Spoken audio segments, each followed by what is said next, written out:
नमस्कार सभी को। मेरा नाम है रोहित। मैं स्वागत करता हूं आप सभी का दुधा क्लासेस में। और कैसे हैं आप सभी? आशा करते हैं कि आप सभी अच्छे होंगे और आपकी जो तैयारी है वो बहुत बेहतर तरीके से चल रही होगी। भारतीय भूगोल यानी इंडियन ज्योग्राफी के अंतर्गत जो हमारा टॉपिक चल रहा था वो नदी बेसिन, भारत के प्रमुख नदी बेसिन। और इस भारत के प्रमुख नदी बेसिन के अंतर्गत जो हमने अभी तक किया है, भारत के प्रमुख नदी बेसिन किए हैं कि कौन कौन से नदी बेसिन कहाँ पर स्थित है और सबसे बड़ा नदी बेसिन कौन सा है, नदी तंत्र कौन सा है, इस विषय में हमने पहले भी चर्चा की थी। उसके बाद सेकंड क्लास थी हमारी सिंधु नदी यानी भारत का नदी तंत्र।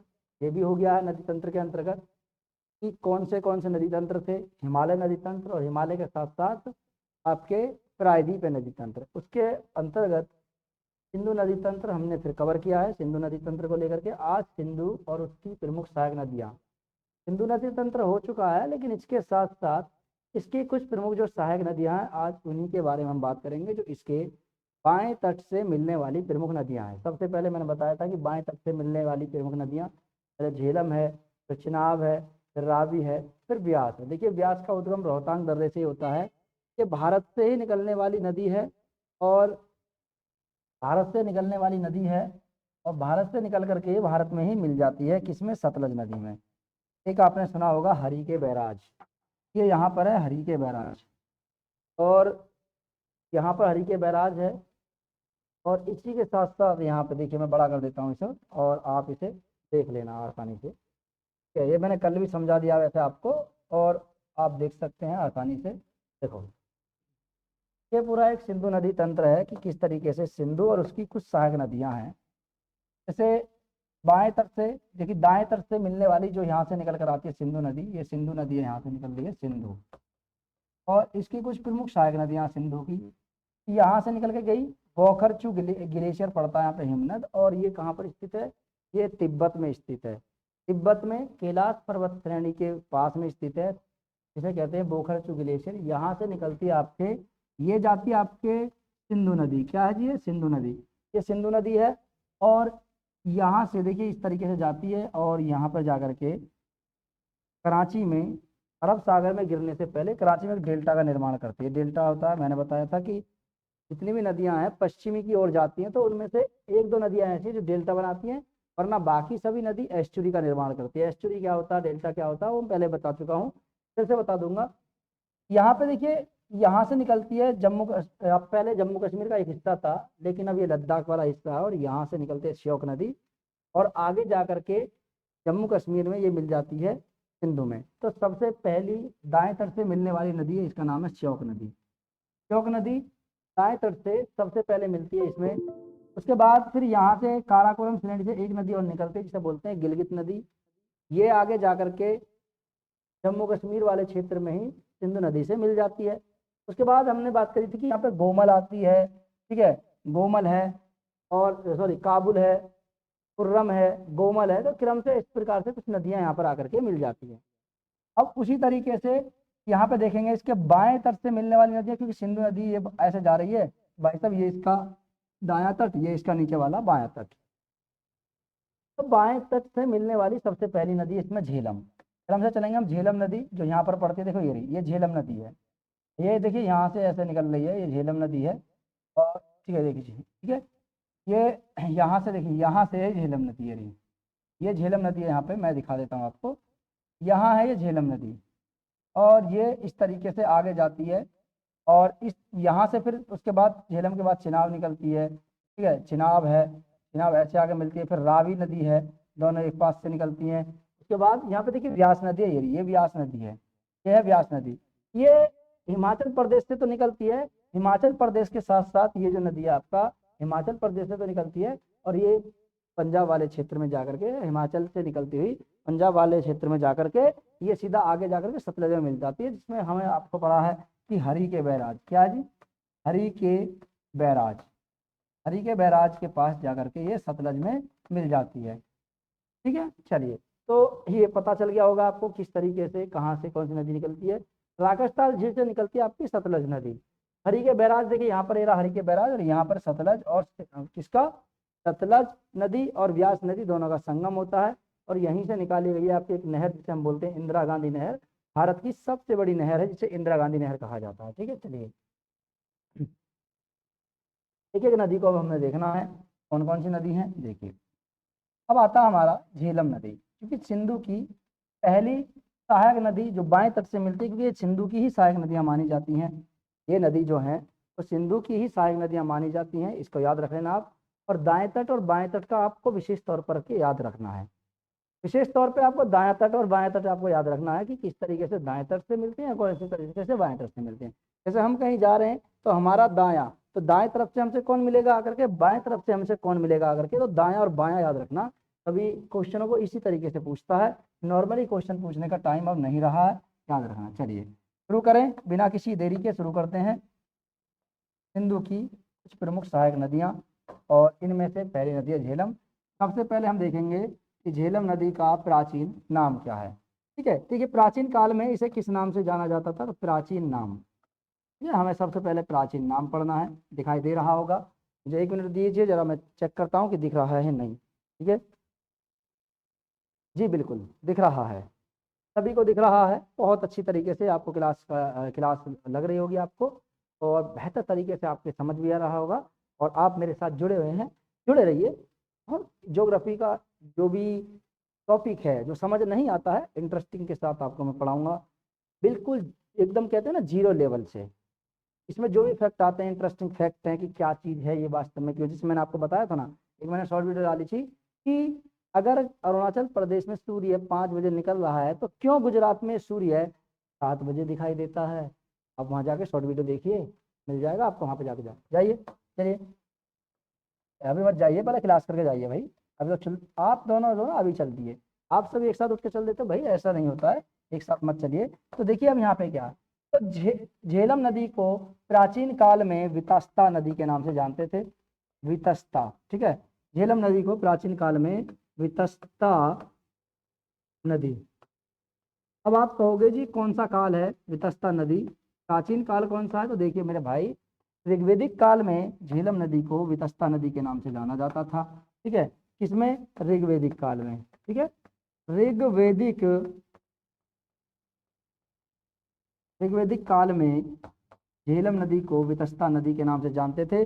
और ये वितस्ता नदी का इतिहास से क्या संबंध है, तो इतिहास से संबंध देख लीजिए मेरे भाई, इतिहास से संबंध। ठीक है, ऐतिहासिक नदी क्यों है ये, ऐतिहासिक नदी क्यों है, अगर ये पूछा जाए कि क्यों है ये ऐतिहासिक नदी, ये इतिहास से इसका क्या संबंध है, ऐतिहासिक नदी क्यों है, तो याद रखना ऐतिहासिक नदी इसलिए है ये। ठीक है, ऐतिहासिक नदी इसलिए है, ठीक है, यहाँ पे आ लगा देता हूँ, ऐतिहासिक नदी इसलिए है ये क्योंकि आपको पता है कि जब सिकंदर भारत आया था, तो सिकंदर भारत आया था 326 बीसी में, उसने भारत पर आक्रमण किया। ऐसा माना जाता है कि 326 बीसी में सिकंदर ने भारत पर आक्रमण किया। सिकंदर भारत आया था 326 में, सिकंदर आया था जी भारत। ठीक है, सिकंदर सिकंदर भारत आया, कब आया था जी, ये आया था 326 बीसी में। जब ये भारत आया तो इसने सबसे पहले शासक जो था जिसको हराया, शासक का नाम आप जानते हैं, उस शासक का नाम था राजा अंभी।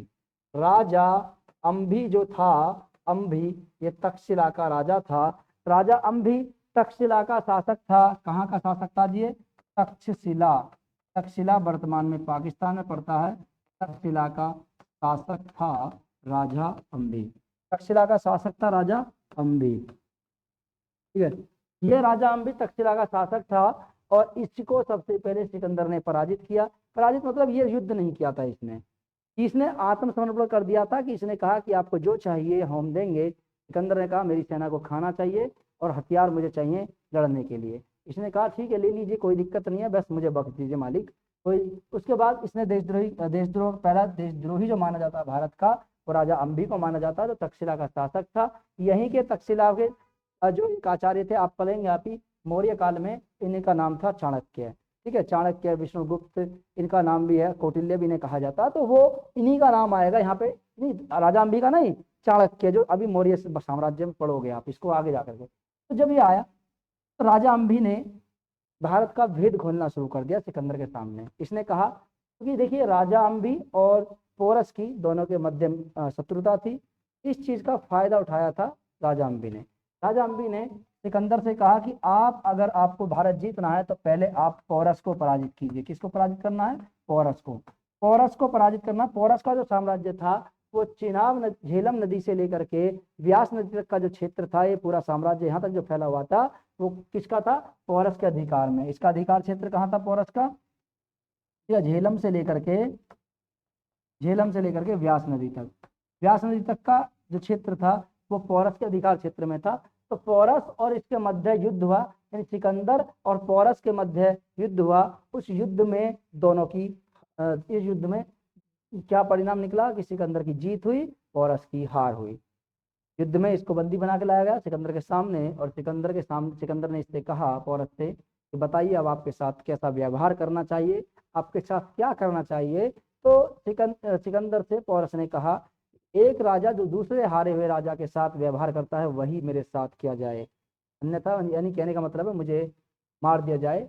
आप ठीक है, आपने मुझे पराजित किया है और मेरे साथ वही व्यवहार किया जाए एक राजा दूसरे राजा के साथ करता है। ठीक है, चलिए। तो इसको लेकर के सिकंदर इससे बहुत ज्यादा प्रभावित हुआ, खड़ा किया, उठाया, गले लगाया और कहा कि आज से तुम मेरे सबसे परम मित्र हो, तुम पे कोई आंच नहीं आएगी। ठीक है, तो दोनों में मित्रता हो गई, दोनों बहुत बड़े अच्छे मित्र बन गए थे। लेकिन मैंने जो देखा है कि इसका इतिहास से इसलिए संबंधित है क्योंकि सिकंदर और पोरस के मध्य जो युद्ध लड़ा गया था उस युद्ध को हम किसके नाम से जानते हैं? वितस्ता का युद्ध के नाम से जानते हैं, या इसे हाइडे स्पीच का युद्ध भी कहते हैं। हाइडे स्पीच का युद्ध भी कहते हैं। जिसे इसे क्या कहते हैं? युद्ध। इसे हाइडे स्पीच का युद्ध भी कहा जाता है। इसे हाइडे स्पीच का युद्ध भी कहा जाता है, या झेलम नदी का युद्ध भी कहा जाता है, या वितस्ता का युद्ध भी कहा जाता है। याद रखना, हाइडे स्पीच का युद्ध 326 बीसी के आसपास चला गया था सिकंदर और पोरस के मध्य। सिकंदर की जीत हुई थी, पोरस की इसमें हार हुई थी। ठीक है, चलिए इसको नोट कर लीजिए, उसके बाद आगे चलते हैं। ठीक है, याद रखना। इसलिए ऐतिहासिक संबंध है इसका, इतिहास से जो संबंध है वो ये है, हाइडे स्पीच का युद्ध 326 बीसी। ठीक है, कोई दिक्कत तो नहीं है। चलें आगे। अब चलते हैं कि झेलम नदी का उद्गम कहाँ से होता है। तो ये तो आपने नोट कर लिया होगा, मैं झेलम नदी का उद्गम दिखा देता हूँ।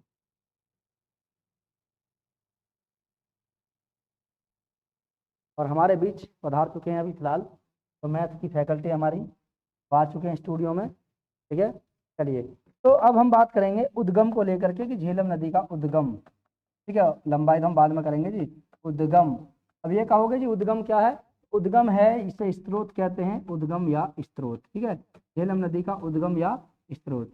तो झेलम नदी का जो उद्गम है और स्रोत है तो याद रखना कि कहाँ से निकलती है। स्रोत का मतलब होता है कि इसके पिता कौन है झेलम नदी के। तो भाई साहब याद रखना कि इसके पिता की अगर हम बात करें कि कहाँ से निकलती है तो देखिए जम्मू कश्मीर में एक झील पड़ती है जिसे बोलते हैं बैरी नाग झील। बैरी नाग झील, ठीक है जी, बैरी नाग झील। बैरी नाग झील जम्मू कश्मीर में पड़ती थी पहले, आज ये लद्दाख में है, याद रखना। और यहाँ से निकलती है, इसमें पहले बैरी नाग झील थी लेकिन अब जम्मू कश्मीर नाम आता है, जम्मू कश्मीर याद रखना आप। तो जम्मू कश्मीर में बैरी नाग झील है और ये पड़ती है आपके कश्मीर घाटी में। किसमें जी? कश्मीर घाटी। कश्मीर घाटी में स्थित है आपके बैरी नाग झील। तो कश्मीर घाटी में स्थित है आपके बैरी नाग झील, जो कश्मीर घाटी जम्मू कश्मीर, कौन सा जी? ठीक है, जम्मू कश्मीर, ये जम्मू कश्मीर, जम्मू कश्मीर में स्थित है। ठीक है, जम्मू कश्मीर में स्थित है बैरीनाग झील, जो कश्मीर घाटी में पड़ती है। और इसकी समुद्र तल से ऊंचाई की बात करें तो भाई साहब 4900 मीटर है। समुद्र तल से ऊंचाई 4900 मीटर है। आपसे पूछा जाए कि कितनी ऊंचाई से निकलती है तो आप क्या कहोगे? 4900 मीटर से निकलती है बैरीनाग झील। बैरीनाग झील से निकलती है झेलम नदी और ये 4900 मीटर ऊंचाई पर है समुद्र तल से। ठीक है, कोई दिक्कत तो नहीं है। आइए जानते हैं कि इस नदी की लंबाई कितनी है। देखिए इंटरेस्टिंग के साथ पढ़ना है आपको, ठीक है, इंटरेस्ट लेकर के, रटना नहीं है, समझना है चीजों को कैसे। देखिए अब यहाँ पे बात करें कि हम किसको लेकर के कि भाई साहब इसकी लंबाई कितनी है। देखिए लंबाई देख लीजिए, लंबाई एक एक इंटरेस्टिंग फैक्ट बताऊंगा बहुत अच्छे अच्छे से।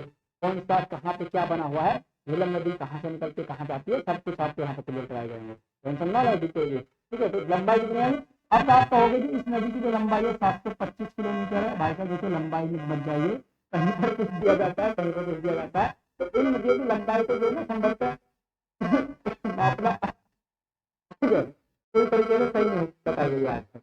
कभी किसी कुछ बता देते, कभी किसी का कुछ बता देते, क्या करना, तो 725 किलोमीटर याद रखेगा, अगर दिया जाए 725 किलोमीटर के आसपास आता है, 725 किलोमीटर की लंबाई है इस नदी की। अब जानते हैं इस नदी की प्रमुख कुछ चार नदियां हैं, नदी की प्रमुख चार नदी, चार नदी, चार नदी की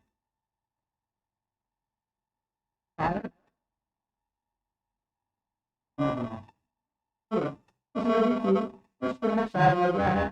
ऐसी नदियों की बात करें तो कौन कौन सी नदियां हैं, रायता केंद्र तकिया पौड़ी नदी, आप नाम बिल्कुल बिल्कुल बिल्कुल बिल्कुल बिल्कुल।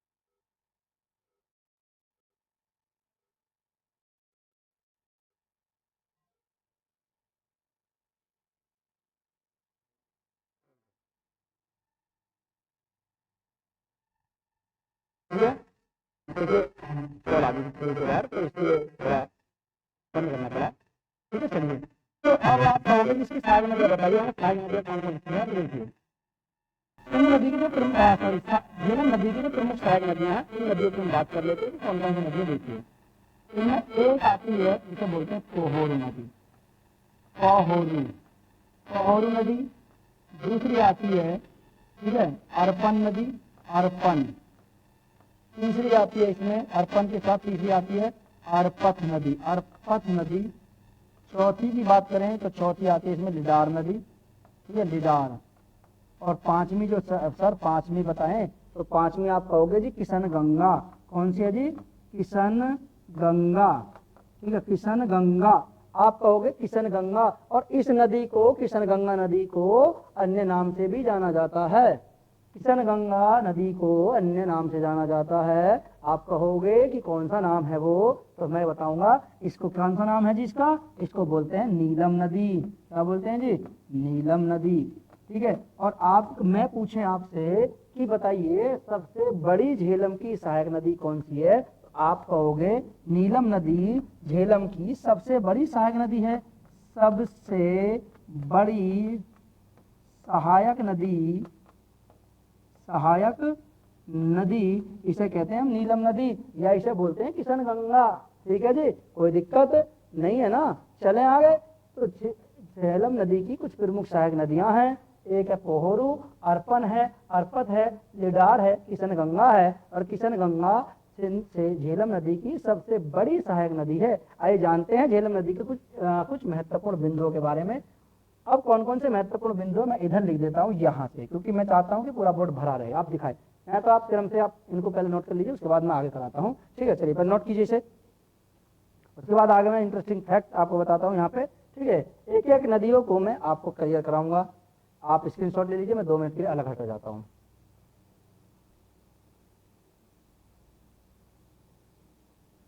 चलिए स्क्रीनशॉट हो गया ना, मोबाइल में मत रखना स्क्रीनशॉट को, पढ़ना भी भाई साहब इसे, कभी मोबाइल में स्क्रीनशॉट लेकर के रख लें आप और भैया कुछ याद ना रहे, फिर कहोगे जी उन्होंने कुछ पढ़ाया और याद तो हमारे रहा ही नहीं। भाई साहब ऐसे याद नहीं रहेगा सर, आपको तैयारी करनी ही पड़ेगी अवश्य। आप हमारे साथ जुड़ गए हैं, हमारे साथ जुड़े रहिए, चाहिए नहीं हमारे कम सब्सक्राइबर देख कर मत जाना बिल्कुल भी, ठीक है। चाहे कम पढ़ाऊं लेकिन पढ़ाऊंगा ऐसा कि आपको एक बार में याद रहे, ठीक है। चलिए अब बात करते हैं कुछ झेलम नदी के इंटरेस्टिंग फैक्ट के बारे में, कौन कौन से हैं देखिए। देखिए झेलम नदी पर कुछ महत्वपूर्ण बिंदु की बात करें, झेलम नदी के कुछ महत्वपूर्ण बिंदु, महत्वपूर्ण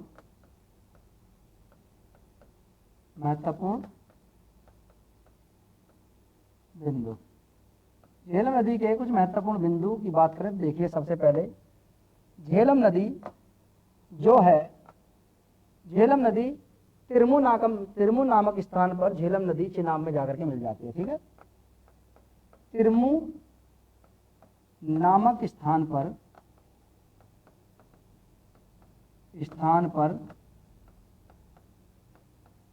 चेनाब में मिल जाती है।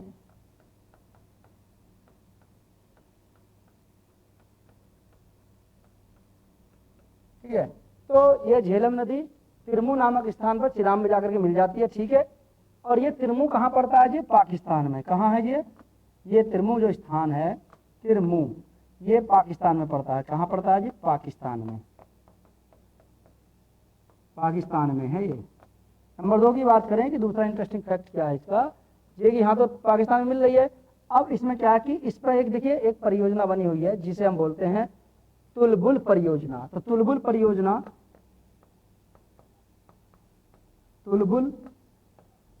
परियोजना पूछा जाता है बहुत ज्यादा। तुलबुल परियोजना झेलम नदी पर बनी हुई है। झेलम नदी पर,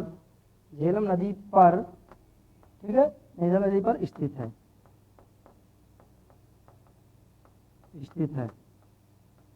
ठीक है, तुलबुल परियोजना झेलम नदी पर स्थित है। अब आपसे पूछा जाए कि किस झील के मुहाने पर स्थित है, तो ये भाई साहब तुलबुल परियोजना तो है कि आपने झील पढ़ी होगी, उसमें बूलर झील।